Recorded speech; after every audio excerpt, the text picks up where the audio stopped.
In our modern world, we put celebrities on pedestals and we take great pleasure in ripping them down. Is Meghan to blame? Is it Harry? Have they been unfair to the Queen?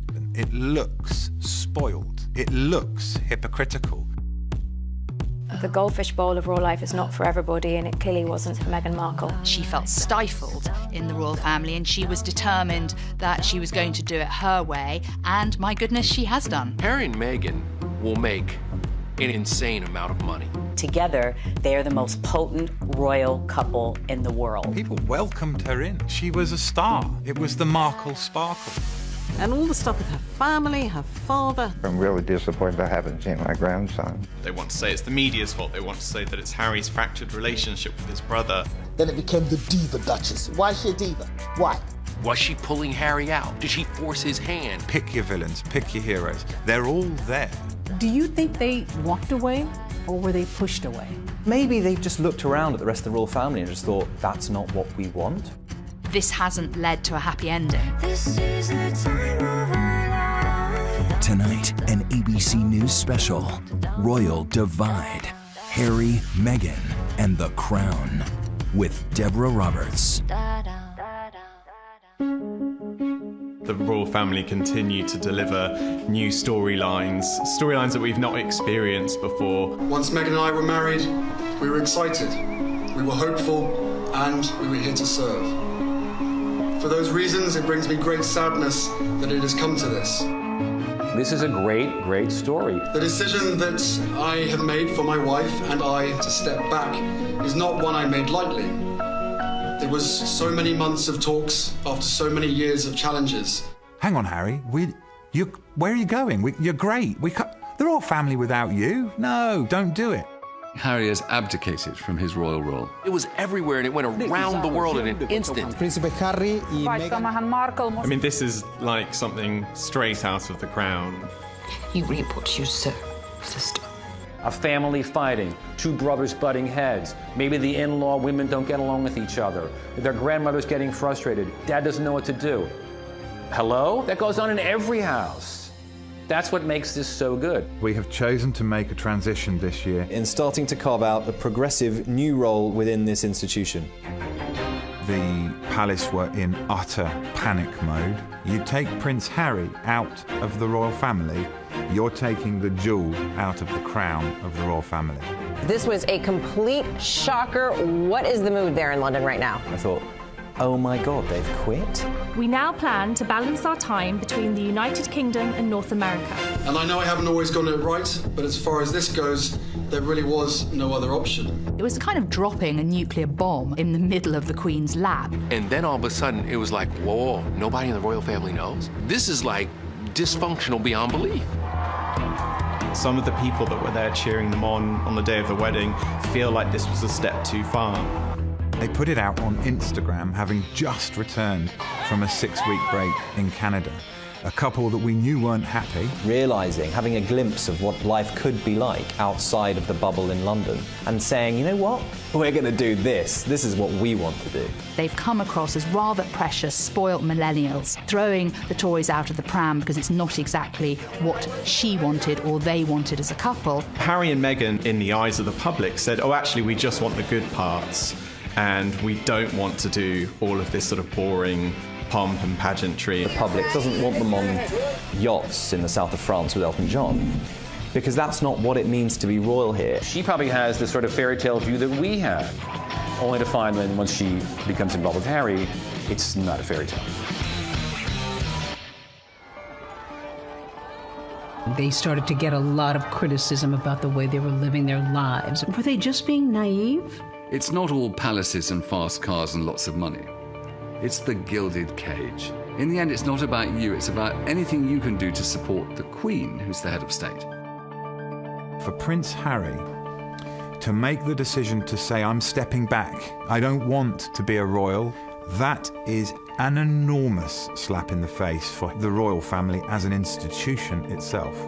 So Harry was, if you like, summoned to see the boss of the family. There was then a summit at Sandringham. It was an 2-hour meeting with Harry, the Queen, Charles, and William. Harry, I heard, was extremely nervous before he went in there. He hoped that going in there he was going to see his 93-year-old grandmother, who was always had a soft spot for him, but there was a strong chance that behind that door was also a very angry monarch. And there they began to hash out what this new role for Harry's going to be. Who's going to pay for what kind of security you're going to have, where you're going to live, how many times you're coming home, what are your titles going to be, all that sort of stuff. Because they take money out of the sovereign grant, which is taxpayer money used to pay for the royal family. People in this country feel they have an ownership.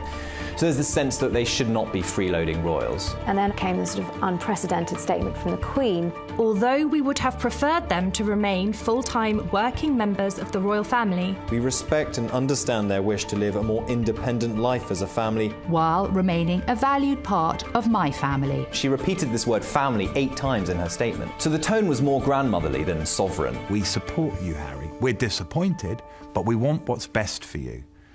That is unprecedented. It was her saying, this is my family, we're sorting it out. But essentially that Harry and Meghan had got what they wanted. Harry and Meghan got what they wanted, but at a price. Our hope was to continue serving the Queen, the Commonwealth, and my military associations, but without public funding. Unfortunately, that wasn't possible. She loves Harry, but when it comes to the decisions about the future of the crown, she's ruthless. And that's the big thing that people wanted to see, like the Queen came down with the hammer. She's 93 years old. She has been known to be tough, but yet she sounded very grandmotherly. But you can be lovingly tough, and in a very short period of time, a decision had been made by the Queen. Tonight, everyone looking at the clues in the Queen's words. Taking away the HRH titles, removing public money, they're no longer working members of the royal family because the Queen's not allowing it. I've accepted this, knowing that it doesn't change who I am or how committed I am. But I hope that helps you understand what it had come to, that I would step my family back from all I have ever known. I think despite our surprise at the way in which this news was delivered, the signs were there all along. We saw it when we were on the royal tour with them around Australia. Harry was not his usual self. He wasn't chatty, he wasn't calm and relaxed. He was kind of angry. The documentary that Meghan and Harry did with ITV clearly showed two people in a very fragile state. Meghan said that this wasn't what she expected. It's not enough to just survive something, right? Like, that's not the point of life. You've got to thrive, you've got to feel happy. It became clear now in retrospect, this is only going to go on for so long. It's a very real thing to be going through behind the scenes. They wanted privacy for their lives. You know, the way they introduced Archie was different. He wasn't given the title of Prince Archie. He was just Baby Archie. That was a clue. They'd reached a point where they knew that they had to make change quickly, or it could have major damage on their lives or even their mental health. Royal watchers are losing their minds, apparently. The backlash against the Duke and Duchess of Sussex decision has created enormous divisions. It's been very divisive. They are human. But they keep having problems. They keep doing the same silly things over and over again. Silly. Is she the victim or is she the villain? Is she the woman who stole the people's prince? For me, maybe Meghan is the woman that set Harry free. Meghan has, if you like, given Harry the confidence and the courage to take the biggest gamble in his entire life. Next, MEGXIT and the media.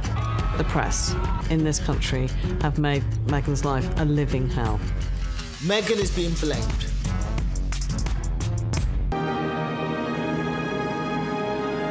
It seems almost 1,000 years ago, from May of 2018, when Meghan and Harry got married. It was this beautiful spring day.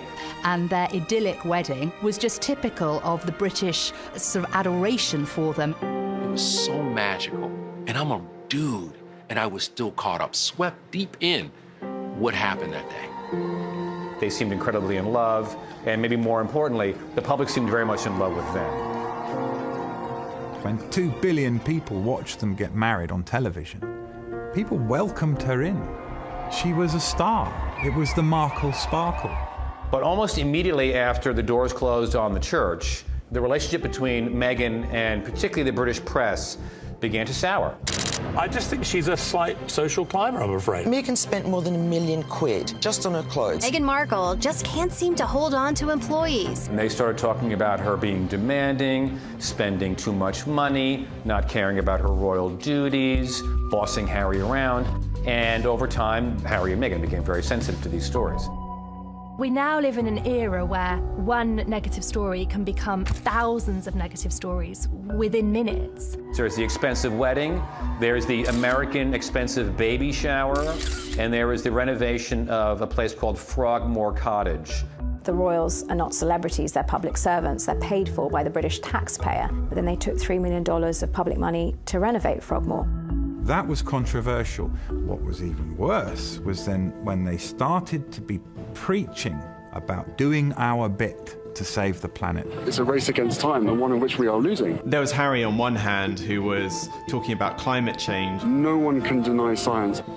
But then, in the other, he was going on private jets to attend Google summits in Italy. I think the idea of being carbon footprint crusaders and then turning up in your private jet, that's shooting fish in a barrel for the press. Don't do that, it's dumb, right? So it's diva-ish behavior, basically, that the British press is accusing them of.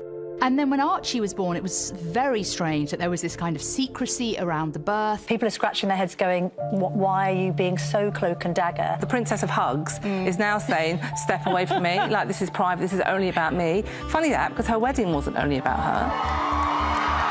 There was uproar in the British media about them not doing the grand moment on the steps of the Lindo wing like Kate did. She just had this baby. She's sitting in the hospital and she's like, you want me to go out there and do the dance for the press? Not happening, my brother. How much of a big deal is this?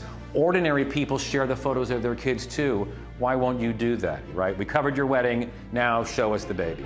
It seemed ungrateful. Harry and Meghan changed a tradition and they released a photo with the Queen, with Prince Philip, with Meghan's mother Doria. These key moments that have happened in their lives have been shared on Instagram instead. We're in this world now where the press is being bypassed and they can't bear it, so they just need to be as sort of sensational as possible. The criticism started, oh, she's opening her own car doors, you know, she doesn't understand royal protocol, she's talking too much, she's not talking enough. She was under the most unbelievable level of scrutiny. My British friend said to me, I'm sure he's great, but you shouldn't do it because the British tabloids will destroy your life. And all the stuff with her family, her father, her sister. Meghan Markle's family is a disaster. It is that simple. There's no way to get around it. Thomas Markle sitting next to Piers Morgan on British TV. I'm a little embarrassed for them and feeling very sorry for the Queen. Once again, he's exposing things about his daughter. And there's a sense, I think, that she feels that she's been hard done by, that she wasn't given a chance. I never thought that this would be easy, but I thought it would be fair. For me and for my wife, you know, of course there's a lot of stuff that hurts. I will not be bullied into playing a game that killed my mum. He thinks that the press killed his mother, that the sound of a shutter, the camera shutter, reminds him of that horrible time.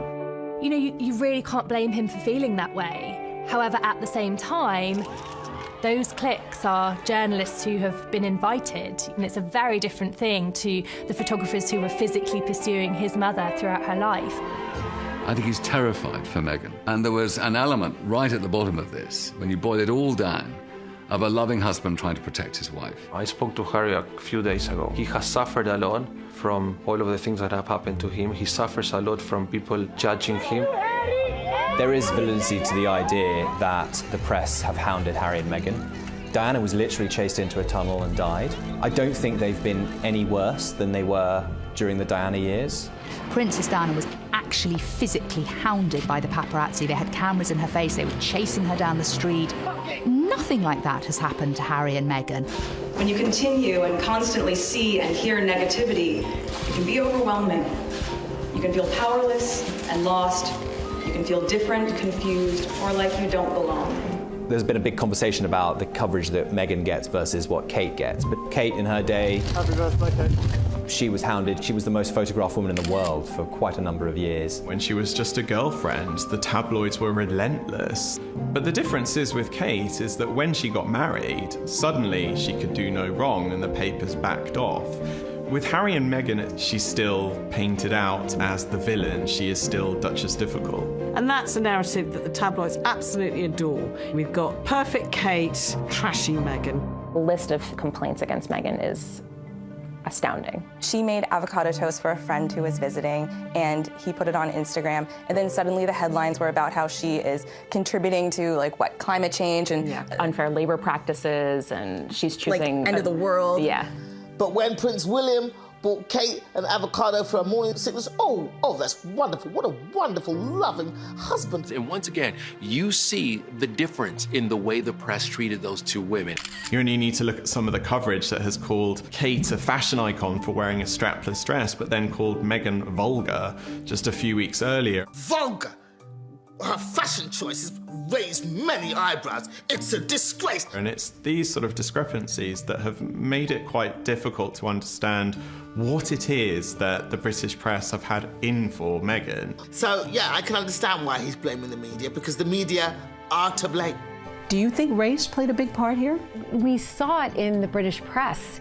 You know, these tones, these words being used as exotic, or Harry's new girlfriend straight out of Compton. When people say, that's not a racial undertone, that's just racist, isn't it? Let's be honest. She was brought up nowhere near Compton. She's from Los Angeles. She went to a private school in Hollywood. All the coverage of her is not as one of us, but of this strange, exotic being. She's not the all-white, all-wholesome girl that Kate is. He sees what his wife is going through now. And this is all very, very raw with him. Now, Meghan is being blamed. Blame the black woman.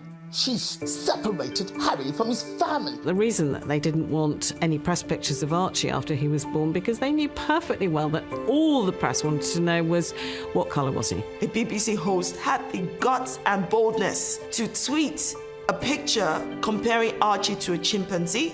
If you listen to every single excuse that was given, but he didn't mean it. It was a joke. It was racist. And not one member of the royal family said anything to support or defend her. I think both of them felt very alone towards the end of their time in the firm. When we come back, Meghan and the royal reality. The royal family is not kombucha at your door at 4 o'clock in the morning. It's stale sandwiches and white bread. That is what the royal family is.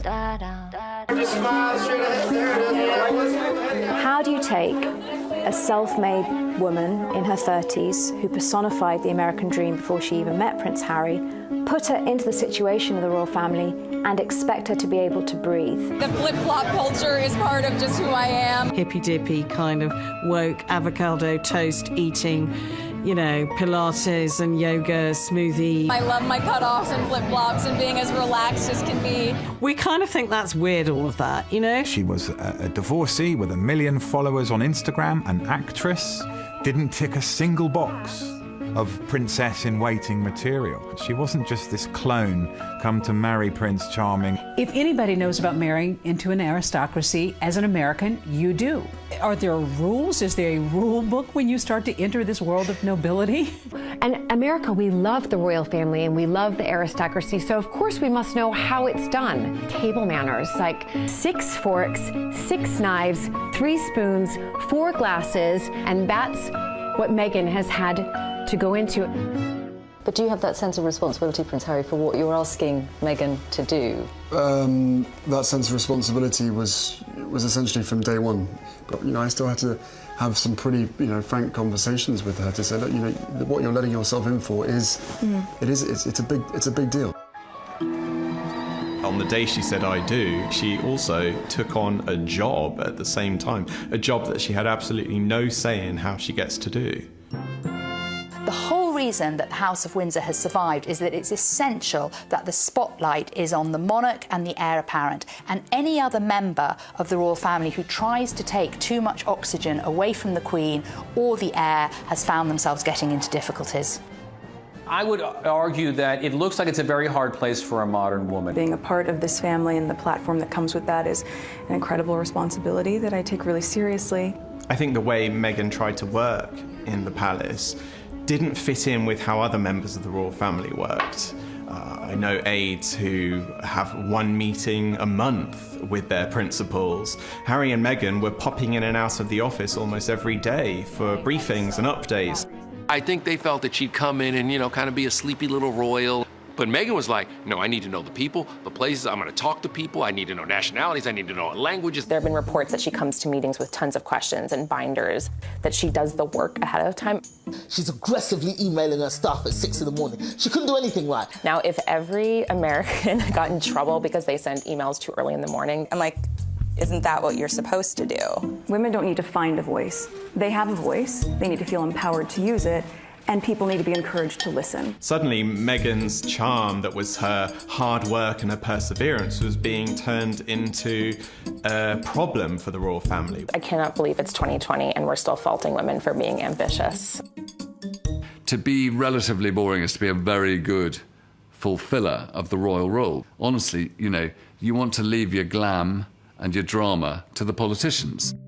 The characters that do well in the royal family are those stoic characters who really live to serve, who put their head down. Camilla, who supported Charles amazingly. Kate, who is now an absolutely wonderful queen in waiting. She was incubated into being a princess. She's learned never say anything, always smile, always have lovely hair.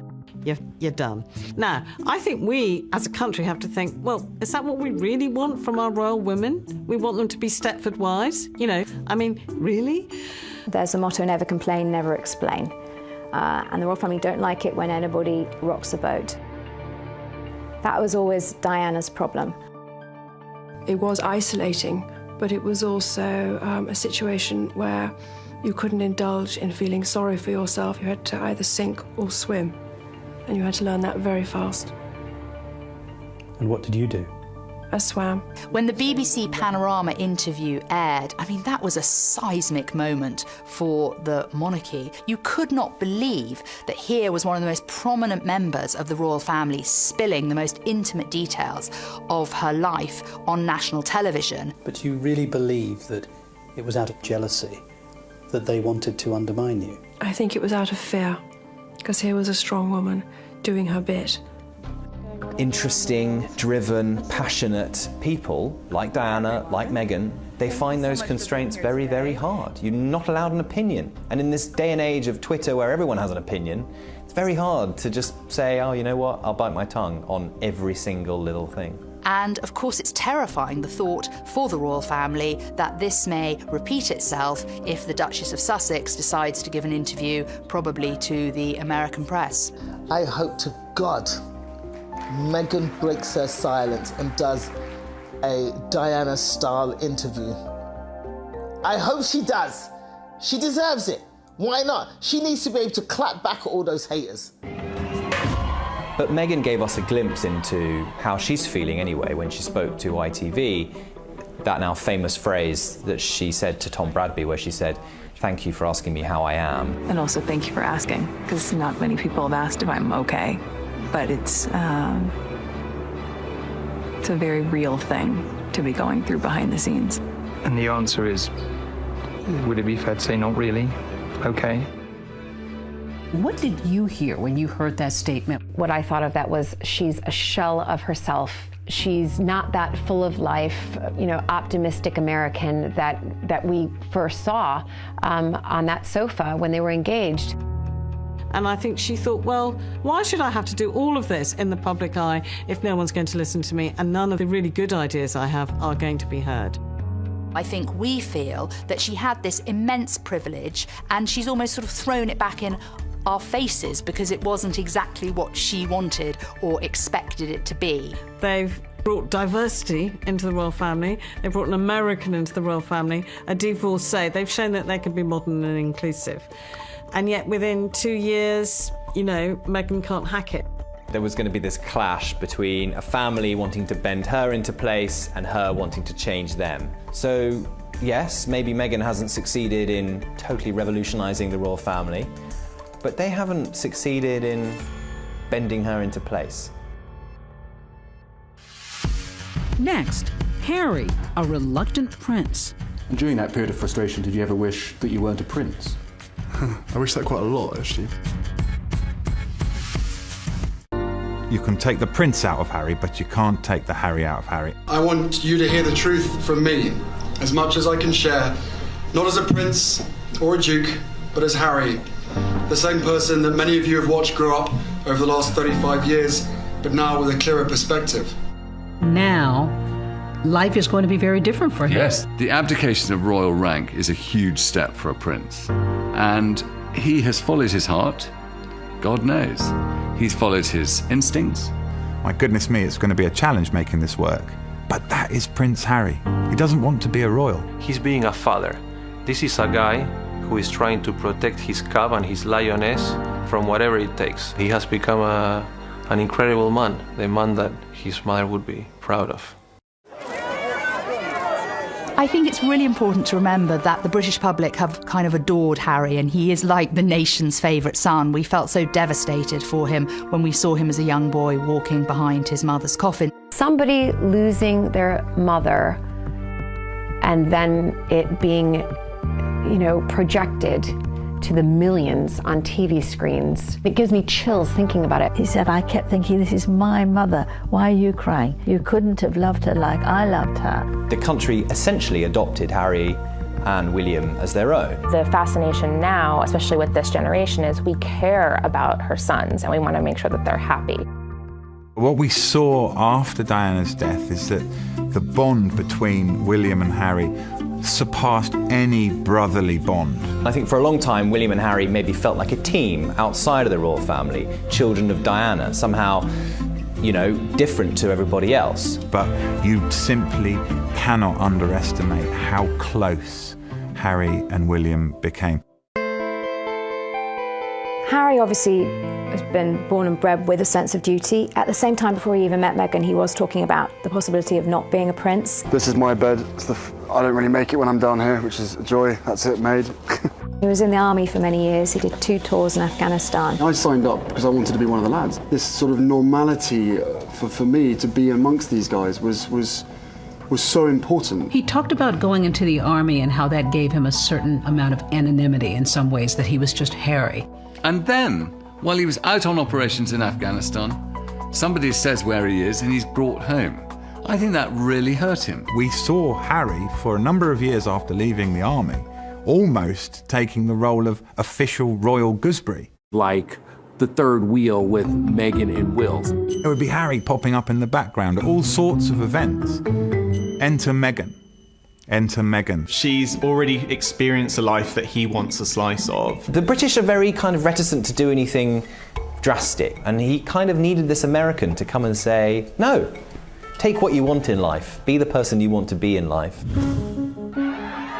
When you have the privilege of meeting him face to face, he doesn't disappoint. He's a life and soul. He's the guy, he's the member of the royal family that if you were going to have a barbecue or a dinner party, he'd be top of your list of invites.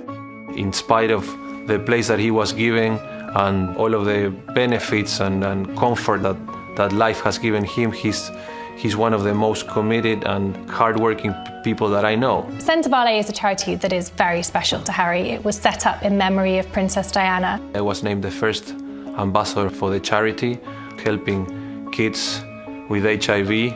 My commitment to Centre comes from an inspiration from the leader of Centre, which is Prince Harry. Africa's very close to my heart. Obviously, my mother had a soft spot for Africa as well. Sadly, over the last couple of years, Harry and William's relationship has gotten worse. Sometimes to Harry, William is his brother, and other times he's the future king and his boss. And it's always hard to sort of differentiate where the line is. When seeing Harry and Meghan's whirlwind romance unfold, William put the brakes on, or tried to, and said to his brother, look, just take your time, don't rush into anything. I don't think Harry ever really got over that. There's been a lot of talk in the press about rifts with your brother. How much of that is true? We're brothers, we'll always be brothers. We're certainly on different paths at the moment, but I will always be there for him, and as I know, he'll always be there for me. There's very little that we know about William's reaction to this, and from the conversations I've had with aides, he said very little. I think as a brother, he's been quite hurt at Harry's actions. Harry's decision comes from a very powerful statement he made last year in this ITV documentary when he said, I will not play the game that killed my mother. Every single time I see a camera, every single time I hear a click, every single time I see a flash, it takes me straight back. How can he live every day with the job that he has if that's the reaction that he's feeling? I think Harry still seems like that guy who was wounded at the age of 12 when his mother died. When I started my public life 12 years ago, I understood the media might be interested in what I did. I can only imagine what you may have heard or perhaps read over the past few weeks. But I was not aware of how overwhelming that attention would become. But the media is a powerful force. In a manner that's been hard to bear. I hope that helps you understand what it had come to. I will be reducing the extent of the public life I've led so far. That I would step my family back from all I have ever known, to take a step forward into what I hope can be a more peaceful life. I could see in his eyes and in his voice that he's on to something really spectacular. There are definite echoes of Princess Diana and the speech that she gave, but you would have thought that rather than repeating this, Harry would have looked at that and seen that it actually didn't work for his mother outside the protection of the royal family, and she was much more vulnerable and much more exposed. Tragically and paradoxically, it makes his story that much more compelling. If he had said it's all behind me, people wouldn't be paying attention. But because he says it's not behind him, he becomes that much more of an ongoing story. So his honesty is almost drawing the attention that he probably doesn't want. Going forward now, if this decision for Harry to step back does nothing else, I hope that it heals that breakdown in relationship between Harry and his brother William. Because unless they reconnect, unless they can continue to be mentors for each other, certainly when Prince William eventually becomes king, he'll be a far lesser king without Harry as his support. Coming up, Harry, Meghan, and money. Who's going to pay for their security?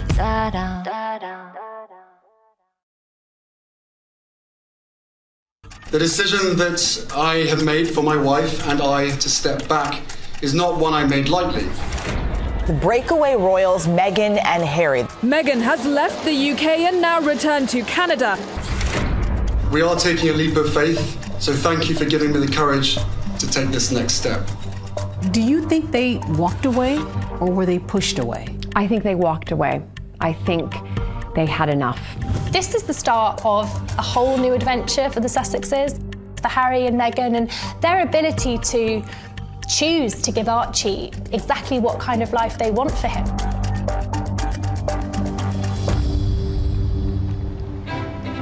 Harry and Meghan are living on Vancouver Island, which is in British Columbia, the west coast of Canada. They have been staying there for almost a couple of months now. The couple have been staying in a beautiful waterside mansion. Well, I think Harry and Meghan have already experienced a breath of fresh air in Canada, a place where they are hugely adored. Canadians are really excited about Harry and Meghan moving to Canada. We haven't learned how to play it cool yet. Meghan lived in Toronto during the time that she was acting on Suits. I have been killing it here for the better part of a decade. We're kind here, we're polite. It's not going to be as negative towards them. At the same time, I think Canadians would feel a little bit hurt if Canada was just being used as a halfway house. They thought they could have a halfway house, but they were told, no way, you're out. The Queen had to rule decisively, taking away the HRH titles, removing publicly funded money, making them pay back about $4 million of money that was spent renovating their house. This is not an easy ride for Meghan and Harry. But I will tell you this, here's what they will gain. Harry and Meghan will make an extremely insane amount of money. That first Meghan and Harry interview is worth millions. And also, Harry has received a lot of money from his mother, grandmother, his father is still one of the wealthiest people on this planet. So the money's never gonna dry up. what I hope will happen is they will use their celebrity, they will use their charm and good looks and whatever to raise money from people all over the world. I think that him and Meghan together, from that platform that they are creating, are going to be very important in the history of making the world a better place. Meghan and Harry's decision to step away from the royal family only enhanced their brand potency. They're now famous and culturally symbolic in a way that no other royals have ever really been. The problem that the Queen has is she has to protect the royal brand, and it has immense prestige. Yeah, there have been huge conflicts of interest when royals have tried to monetize the brand. I'm so unconventional that instead of serving tea, I serve ocean spray granapple juice drink. We've had Fergie with some rather strange commercial adventures. 我是 Peter Phillips. If Peter Phillips, the grandson of the Queen, is allowed to go to China and film a milk commercial, I think Harry and Meghan getting involved in philanthropic-related projects for Netflix or Apple TV is not going to be a problem. I don't think Prince Harry means he's going to become a brand ambassador for Rolex. Harry can still raise all the money he needs for Africa and the Invictus Games. Meghan can do all the things she wants to do now on a regular basis. She can be Angelina Jolie, a nice version. The last remaining question for Canadians is who's going to pay for their security? The Canadians are very particular about taxes and money and where it's going. Estimates for Harry and Meghan's security have come in at anything from $1.3 million to $8 million. Everybody's talking about, will they be able to pay for their security? You're damn right they'll be able to pay for their security. And they could pay for yours too. I think that actually Harry and Meghan are going to get into more difficulties with paparazzi. There'll be less of an organised structure around them every time they go to an event. We saw it with Harry's mother, Diana, Princess of Wales. Photographers chased Diana not to get a picture of Diana. They chased Diana to get a picture of Diana in her current emotional mood. That's what's going to go on with Meghan. At every single moment in their lives, whether it's the first major commercial deal or their next child, every single moment will be tracked.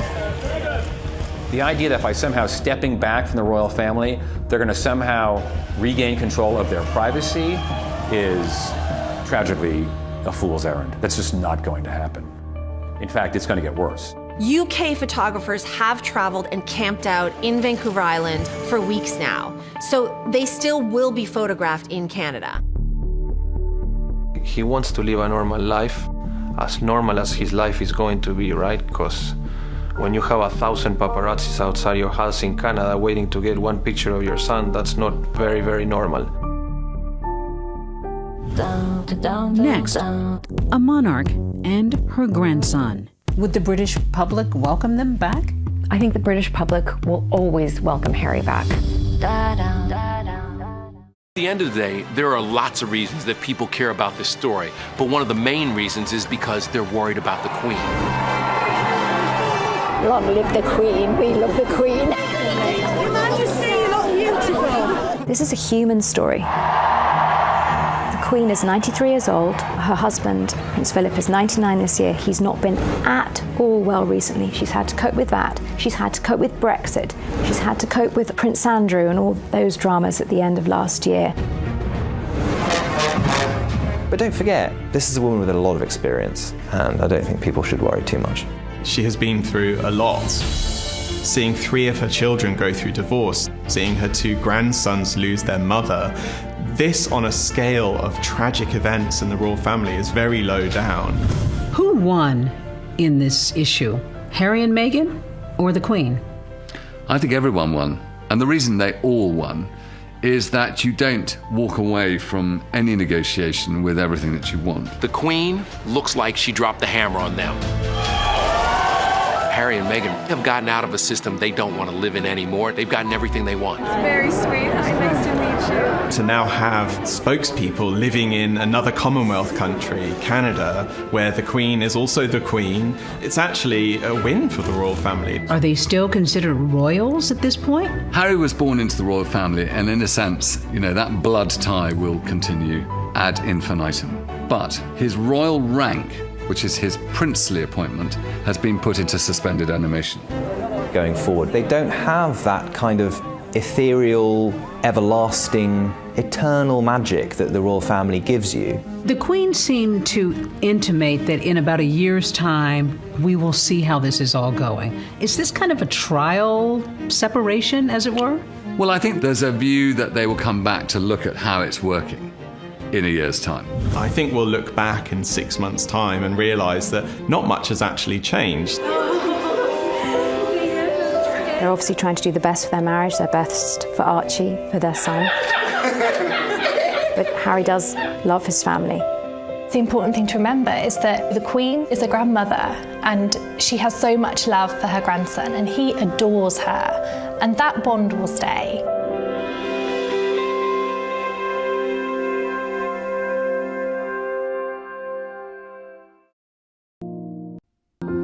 With Deborah Roberts. The royal family continue to deliver new storylines that we've not experienced before. Once Meghan and I were married, we were excited, we were hopeful, and we were here to serve. For those reasons, it brings me great sadness that it has come to this. This is a great, great story. The decision that I have made for my wife and I to step back is not one I made lightly. There was so many months of talks after so many years of challenges. Hang on, Harry. Where are you going? You're great.